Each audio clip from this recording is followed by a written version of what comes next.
2 மோதினார் நியமிக்கிறாங்க. அந்த பாங்கு இவர் தான் சொல்லுவார், இந்த பாங்கு இவர் தான் சொல்லுவார். அது குரலில் வந்து பரிச்சயம் ஆயிரும். ரசூலுல்லாஹ் சொல்கிறாங்க. எப்படி சொல்கிறாங்கன்னு கேட்டால், புகாரியில் 7247வது ஹதீஸில் இருக்கிறது, லா யம்னா அன் அஹதுக்கும் அதானு பிலாலின், பிலாலுடைய பாங்கு மின் சஹூரிஹி, நீங்கள் சஹூர் செய்வதை தடுக்க வேண்டாம். பிலால் பாங்கு சத்தம் கடை நுழைக்கிறேன்னு இவர் சுபு தொழுகைக்கு பாங்கு சொல்லலை, சஹருக்கு பாங்கு சொல்கிறார். அதனால் நீ சாப்பிட்டுட்டே இருக்கும்போது பிலால் பாங்கு சொல்லுவார், நீங்கள் என்ன விளைக்கிறோட பாங்கு சொல்லியாச்சுன்னு நினைக்கக்கூடாது. அந்த பாங்கு தொழுகைக்கான பாங்கு இல்லை. ரசூலுல்லாஹ் விளைக்கிறாங்க மக்களுக்கு, லா எம்னா அண்ணாகதுக்கும் அதானு பிலாலின், பிலாலுடைய பாங்கு வந்து உங்களை வந்து மின் சஹூரிகி சஹூர் செய்வதை விட்டு தடுக்க வேண்டாம். ஏனென்றால் ஃபைன்னஹு யதினும், அவர் எதுக்கு பாங்கு சொல்கிறார் என்று கேட்டால், எரிஜிய காயிமக்கும் நம்பிக நாயிமக்கும், தூங்கிக்கிட்டு இருக்கிற ஆளை எழுப்பி விடுறதுக்காக வேண்டியும், விழித்து தொழுகிற ஆளை என்ன செய்கிறது, அவர் கவனத்தை அவர் முடிய போகுதுப்பா என்று ஒரு உணர்த்துவதற்காக அது பாங்கு சொல்கிறாரு. அந்த பாங்கு சத்தம் கேட்டவங்க என்ன செய்வாங்க, ஆஹா இனிமேல் நம்ம தொழுது நிற்கக்கூடாது, இனிமேல் தூங்கிட்டு இருக்கக்கூடாது, டக்குன்னு சாப்பாடு வேலை முடிக்கணும், கொஞ்ச நேரம் தான் இருக்குது அப்படிங்கிறதுக்காக ரசூல் ஸல்லல்லாஹு அலைஹி வஸல்லம் அவர்கள் பிலாலுடைய பாங்கு வந்து இரவுல சொல்வார். அதாவது சுபுஹ் நேரத்துக்கு முன்னாடி சொல்வார். சொல்கிறது தொழுகைக்கு அழைப்பதற்கு இல்லைன்னு ரசூலுல்லாஹ் சொல்லிட்டாங்க. எதுக்கு அழைக்கிறாரு, உங்களை தூங்கிக்கிட்டு இருக்கிறாள் எழுப்பி விடுறதுக்காக ஒரு பாங்கு சொல்வார் அப்படின்னு சொல்லி ரசூல் ஸல்லல்லாஹு அலைஹி வஸல்லம் சொன்ன ஹதீஸு புகாரில் 7247வது ஹதீஸ்லையும் 621வது ஹதீஸ்லையும் 5298வது ஹதீஸ்லையும் இருக்கிறது. இதே விஷயத்தை வந்து இன்னும் கொஞ்சம் விளக்கமாக 617வது ஹதீஸில் வருகிறது. இன்ன பிலாலன் ரசூலுல்லாஹ் சொல்கிறாங்க, இன்ன பிலாலன் யுஅذினு பிலைலின், பிலால் வந்து இரவில் பாங்கு சொல்வார். சுபுகுல சொன்னால் காலை பாங்காயிரும். சுபுகு சொல்கிற பாங்கு காலையில் உள்ள பாங்கு, காலை நம்ம கணக்குப்படி காலை அது. இவர் இரவில் பாங்கு சொல்வார். அதனால குழு வஷரபு, நீங்கள் நல்லா உண்ணுங்கள் பருகுங்கள். பிலால் பாங்கு கேட்டால் என்ன செய்யுங்க, நல்லா உண்ணுங்கள் பருகுங்கள். எது வரைக்கும் என்றால், ஹத்தா யுனாதிய இப்னு உம்மி மக்தூம், இப்னு உம்மு மக்தூம்ங்கிற இன்னொரு மதினை போட்டு வச்சுருந்தாங்க. அந்த குரல் மக்களுக்கு தெரிஞ்சு போயிடும், பிலாலுடைய சத்தம் வருது. பிலாலுடைய சத்தம் வர்றதுனால இது தொழுகைக்கு அழைக்கலை, நம்ம சாப்பிடுவோம். எனக்கு மாய்ச்சலாம் கிடையாதுல்ல, டைம்லாம் பார்க்க முடியாது. இந்த பொது அழைப்பை வச்சு தான் கண்டுபிடிக்கணும். அந்த வானிலையை பார்த்து என்ன செய்வாங்க, நேரத்தை கணிப்பாங்க. இதை கொஞ்சம் தெரிஞ்சவங்க திறமையான ஆளுங்க. இப்போ கூட கிராமத்தில் உள்ளவங்க என்ன செய்வாங்க, எந்த கடிகாரம் இல்லாமல் வானத்தை பார்த்து வெளுத்துருச்சா சுபு வந்துருச்சான்னு என்ன செய்வாங்க, கரெக்டாக கண்டுபிடிப்பாங்க. அந்த நட்சத்திரங்கள், அந்த கிழக்கில் ஏற்பட வெளிச்சம் இதெல்லாம் வச்சு கண்டுபிடிப்பாங்க. அது மாதிரி பாங்கு சொல்லக்கூடிய கணிக்கக்கூடியவராக இருப்பார். பிலாலுக்கு என்ன செய்யும், அது கணிக்க தெரிஞ்சவராக இருப்பார். இப்னு மக்தூம் கண்ணு தெரியாத ஆள், அவருக்கு சொல்லுவாங்க பாங்கு சொல்லுங்கன்னு. சொன்னவொன்னே அவர் பாங்கு சொல்லுவார். அப்போ இந்த ஹதீஸ் வந்து புகாரில் 617, 622, 2656, 7240 இதிலெல்லாம் வருகிறது.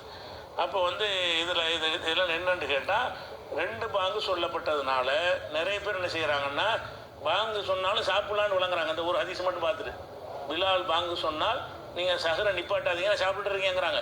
நோம்பு பாத்திலாம் போயிடும். ஆனால் ஹதீஸ் படி தான் முடிவு எடுக்கிறாங்க. அந்த ஹதீஸை விவரமாக பார்க்காம என்ன செய்கிறாங்க, பிலால் பாங்கு சொன்னால் நீங்கள் சஹரை செஞ்சுக்கிட்டே இருக்கீங்க. அப்படி எப்படி வக்து வந்த பிறகு சஹரை செய்ய சொல்லுவாங்க? வக்து வந்துருச்சு பிறகு காலையில் சுப நோன்பு வைக்க கடமை இருக்கிறது. நோன்பு வைக்க கடமையான நேரத்தில் போய் சாப்பிடுன்ற சொல்லுவாங்களா? அல்லாஹ்வுடைய வேதத்துக்கு மாற்றமாக போயிடும். அப்போ என்னென்னு கேட்டால், முழு விவரமாக உள்ள ஹதீஸை பார்க்குறது இல்லை. இந்த முழு விவரமாக உள்ள ஹதீஸில் என்ன வருதுன்னு கேட்டால், இவர் தொழுகைக்கு உங்களுக்கு பாங்கு சொல்லலை, தொழுகை வக்துக்கு முன்னாடி பாங்கு சொல்கிறார், எழுப்பி விடுறதுக்கு பாங்கு சொல்கிறார் அப்படின்னு சொல்லிடுறாங்க. இன்னொருத்தர் பாங்கு சொல்லுவார், இப்னு உம்மு மக்தூம் சொல்லுவார், அவரே சொல்லணும்னா வக்து வந்துருச்சுங்கிறது. சுபுஹ் வக்தையும் அறிவிப்பார், நீங்கள் சஹரை முடிங்கன்னு அறிவிப்பார். அதுக்கு அர்த்தம் அதுக்கு பாங்கு தான் அவர் சொல்லுவார். பாங்குக்கு என்ன அர்த்தம் என்று கேட்டால், நீங்கள் சஹரை நிப்பாட்டுங்க, சுபுஹ் தொழுகை நேரம் வந்துருச்சு, இந்த 2 மெசேஜை வைப்பதற்காக வேண்டி 2வது பாங்கு வரும். அப்போ பாங்கு கேட்டவொன்னே சஹர் சாப்பிட்லான்ற ஹதீஸை நீங்கள் பார்த்தீங்கன்னா, பாதியோட சிலது அறிவிச்சிருப்பாங்க. அப்படி சில ஹதீஸ் இருக்கு. முழுசாக வரக்கூடிய ஹதீஸை எடுத்து மட்டும் வாசி காட்டிட்டேன். இப்போ இந்த பாங்கு வரும்போது நீங்கள் வந்து சாப்பாடை நிப்பாட்டுங்க, அந்த பாங்கு வரும்போது சாப்பிடுங்கன்னு பிரித்து வரக்கூடிய ஹதீஸ் இருக்குல்ல. இந்த விவரமான ஹதீஸை வச்சு பார்த்தா அந்த குழப்பம் இருக்காது. சில ஹதீஸில் என்ன செய்வாங்கன்னா, பிலால் பாங்கு சொன்னால் நீங்கள் சஹரை நிப்பாட்டாதீங்கன்னு வரும். இதை மக்கள் என்ன விளங்கிடுவாங்க, தொழுகை சுபுஹ் தொழுகைக்கு பாங்கு சொல்லிட்டாலே நம்ம சாப்பிட்டே இருக்கிறோன்னே நோம்பு போயிடும். நீங்கள் சாப்பிட்டுட்டே இருப்பீங்க, என்ன நோம்பு நீங்கள் வைக்கல இன்னைக்கு. அப்போ வக்து வந்தோடனே சாப்பிட்டா என்ன ஆகும், அது நோம்பு போயிடும். அதனால் வந்து அது சாப்பிடக்கூடாது. சரி 2 பாங்கு சொல்லுவாங்கன்னு இருக்குல்ல, அந்த 2 பாங்கு சொல்வதுன்னா எவ்வளோ டிஸ்டன்ஸ் டைமில் எவ்வளோ டிஃப்ரெண்ட் இருக்குது, வித்தியாசம். இவர் எப்போ பாங்கு சொல்லுவார், அவர் எங்கே பாங்கு சொல்லுவார்ன்னு கேட்டால், அதாவது இந்த பாங்கு சொல்வதற்காக ஒரு உயரமான ஒரு இடத்த தேர்ந்தெடுத்து வச்சுருப்பாங்க பள்ளிவாசலில். இப்போவும் உயரமாக மேலே வச்சு நம்ம குழாய் கட்டிடுறோம்ல, அந்த காலத்தில் அதில் ஆள் ஏறுவாங்க. அப்போ தான் எல்லா பக்கம் போகும் சத்தம். பள்ளிவாசல் உட்காந்துட்டு பாங்கு சொன்னாலும் எப்படி ஊருக்கெல்லாம் போகும். அந்த மேடையில் போய் உயரமான இடத்துல ஏறி நின்று என்ன செய்யணும், பாங்கு சொல்லணும். அப்போ பாங்கு சொல்கிறது வந்து எப்படி இப்போ நல்ல உயரமாக இருக்கும். இப்போ படிப்படியாக ஏறி போய் நின்று ஒரு 3 மாடி 4 மாடி உயரத்துக்கு இருக்கும். அதில் ஏறி நின்று கொண்டு என்ன செய்வாங்க, பாங்கு சொல்லுவாங்க. அந்த அழைப்பு என்ன செய்யும், எல்லாத்துக்குமே கேட்கும். மைக் இல்லாத காலத்தில், அது மைக்கில் 2வது இதெல்லாம் கிடையாதுல்ல, இறைச்சலுக்கு கார் சத்தம் பஸ்ஸு சத்தம்லாம் அந்த காலத்தில் கிடையாது. அதுபோல் கேட்குற திறன் அந்த காலத்தில் கூட. நமக்கு பாட்டு இதெல்லாம் கேட்டு கேட்டு ஹாரெல்லாம் கேட்டு அடைச்சி போச்சு காது. டெசிபிள் ரொம்ப கம்மியாக போச்சு நம்ம காலத்தில். அந்த காலத்தில் ஊசி விழுந்தால் கூட உங்களுக்கு கேட்கும். ஒரு ஊசி தரையில் விழுந்தால் கூட அதனுடைய சத்தம் என்ன செய்யும், அந்த காலத்து மக்களுடைய கேட்கும் திறன் அதிகமாக இருந்துச்சு. இப்போ நம்ம காலத்தில் குறைஞ்சி போச்சு. நமக்கு அடுத்து வர்ற காலத்தில் இன்னும் குறைஞ்சி போயிடும். கடப்பாறை தூக்கி போட்டாலும் வழங்காது. அந்த மாதிரி கணக்கில் நம்ம போய் குறைஞ்சிக்கிட்டே வருது நமக்கு தெரியாமலேயே. நீங்கள் விரும்பியோ விரும்பாட்டாலும் என்ன செய்யுங்க, எப்போ பார்த்தாலும் சத்தத்திலே இருந்துக்கிட்டு இருக்கிறீங்க. கார் சத்தம், அந்த ஹாரன் சத்தம், இந்த ஹாரன் சத்தம் இருந்துக்கிட்டே இருக்கிறது. அதுக்கு நீங்கள் பழகி போயிட்டதுனால உங்களுக்கு தெரியலை. இப்போ வந்து அந்த காலத்தில் உள்ள ஆளை எழுப்பி கூட நிப்பாட்டுன்னு வைங்க, காது அடைச்சிக்கிடுவார். இப்போ ஒரு சத்தம் உங்களுக்கு கேட்கல, அவருக்கு என்ன செய்யும், என்னோட கர்ண கடூரமாக இருக்குது அப்படின்னு சொல்லி கேட்குவார். அவ்வளோ சத்தம் நம்மளை சுற்றி இருக்கிறது. அது சுற்றி இருக்கிறது வந்து நமக்கு தெரியலை. என்ன பழகிட்டா தெரியாதுல்ல, நம்ம அதிலே பழகிட்டதுனால தெரியலை. நான் கண்டிப்பாக நம்முடைய காதுடைய கேட்கும் திறன் கம்மியாக இருக்கிறது. அந்த காலத்தில் உள்ளவங்க கேட்குற திறன் நல்லா இருந்துச்சு. அந்த மாதிரி மைக்கு கேட்க அதெல்லாம் நம்ம தேவையே இல்லை. உயரமான இடத்துல சொன்னாலேயே அவன் பளிச்சுன்னு விளைந்த அவங்க காது கூர்மையாக இருந்துச்சு. அந்த உயரமாக சொல்லும்போது என்ன செஞ்சிடறேன், அது விளங்கிடும். அப்போ அந்த 2 பாங்கு எவ்வளோ இருக்குன்னு சொல்லும் பொழுது, அந்த முஸ்லீமில் வரக்கூடிய ஹதீஸில் எப்படி வருதுன்னா, புகாரில் தான் 1918 1919 அந்த ஹதீஸில் வருகிறது. அவர் பாங்கு சொல்கிறார்ல, அவர் பாங்கு சொல்லிட்டு அவர் இறங்குவார், இவர் ஏற ஆரம்பிப்பார். அவ்வளோ டிஃப்ரெண்ட் தான். 2 பாங்கு என்ன வித்தியாசம்னா, 1 மணி நேரம்லாம் வித்தியாசம் கிடையாது. இவர் 3 மணிக்கு சொல்லுவார், அவர் 4 மணிக்கு சொல்லுவார்னு வித்தியாசம் கிடையாது.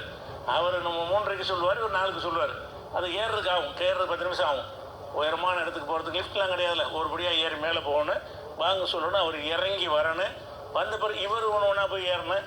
அப்படிங்கிறது என்ன அது சொல்கிறாங்க. 2 பாங்கு எவ்வளோ இருக்குன்னு கேட்டால், உளமிய குன் பைன் அதானேகிமா, 2 பேருடைய பாங்குக்கு மத்தியில் இடைவெளி இருக்காது.